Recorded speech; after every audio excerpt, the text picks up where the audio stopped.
kiny asani lamo sechwakore kiny ni kiny ni maneja kiny ok chopi koro kanyocha penje ka aromo kod ndalo impeachment wasechakore nyisa ni ngini ma giko miu impeache kichamba setemo nyise to akoni jiriambe town ni kiny ok chopi.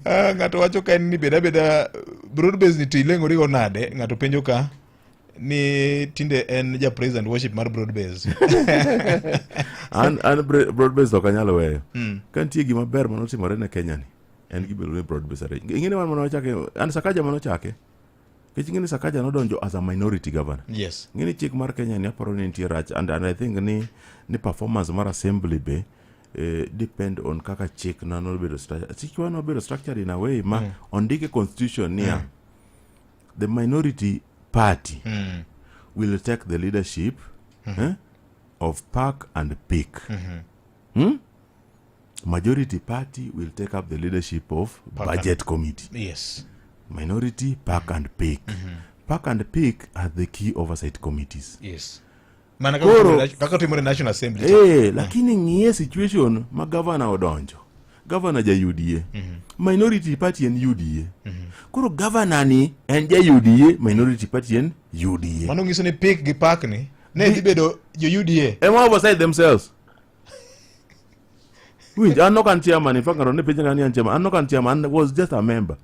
But I was more active than the chairman. Because the chairman party position not weyo. Corona was more active. But you don't think at Maongoza, the government business is the majority leader and the budget chairman. Budget chairman, never some budget. Don't you look at structure? No. Apparently, they should have the ruling party, the party, either the minority or the majority, only go take up the leadership. Ka minority oyombo. Yes. Okao governor, kata president. The minority okao budget. Ka minority oyombo, okao president. Minority okao budget. Mane gimane president Ruto avoid malokacha. Bang election ni tokao UDM, tokao OPIA, tokao opongo makoro Kenya bedo minority.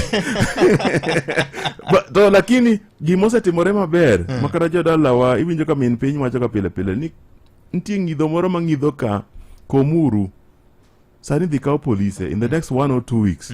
Dhi kawo police. Ibolando police 10,000 chuo ewi kanyo kantie position ma sirikal jowadwa apply nyocha wan marach. Ineno ka gwenge kaka Homabay chiewo. For the first time kada aero irrigation scheme cha allocation nen kama 20 million 30 million. First time we allocate 1 billion. Kawuono kedhe kikalo Imoroni, Ngurudum, Jagaridum, Moladum, Niangdum, Tingni. And for the first time at the Imoroni last week, I would have Tingni adeko line in one farm.